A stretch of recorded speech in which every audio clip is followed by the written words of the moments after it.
Hey, Richard from Digital Foundry here, tackling the controversy surrounding the Order 1886 and just how much content you get for your money.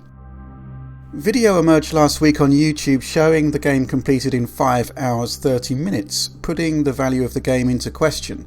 We wanted to get to the bottom of this by capturing a complete playthrough of our own, allowing us to put together a breakdown of the content principally in terms of the amount of time dedicated to cutscenes versus gameplay.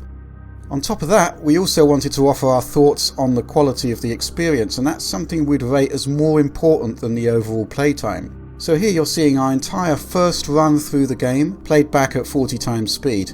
Obviously there's a spoiler warning in effect here, it is the entire game right up to the end of the credits. We're gaming on default settings, so that's medium difficulty, and this is the first time we've played it, meaning there's very little potential here for any shortcuts, speed runs or anything of the like.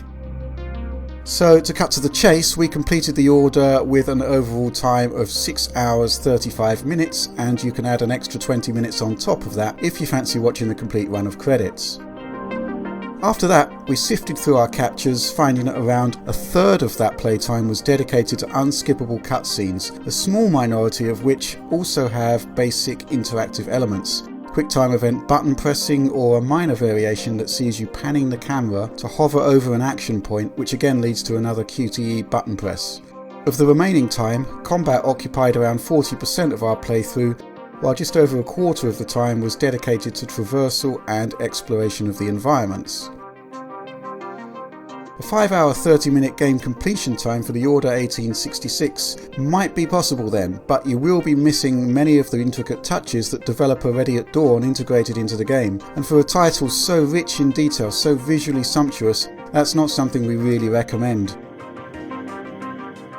However, whichever way you slice it, it's fair to say that this game is completed very quickly, and while the quality of the action segments of the game are well worth playing, perhaps too much of the playtime is spent with the player not actually in control. So the question is really to what extent the Order 1866 is replayable, and that's where the game comes unstuck in our opinion.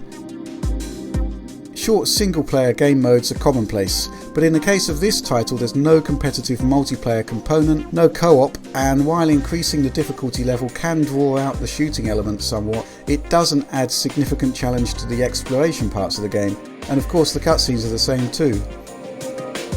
But that's not to say that a short game is a bad game. Let's look at the Platinum Games title Vanquish. It's well known for being relatively short, but just one playthrough barely scratches the surface of the gameplay mechanics. You bludgeon your way through to completion mostly by virtue of having infinite lives, and as the credits roll you can't help but want to replay the game to find new techniques in beating the bosses and just playing the game in a much better way. The Order doesn't really have that kind of replay appeal. It's a highly linear exercise that doesn't have a great amount of depth in its gameplay, and no real secrets to unearth that warrant a replay. None of this is to say that the title doesn't have its charms though.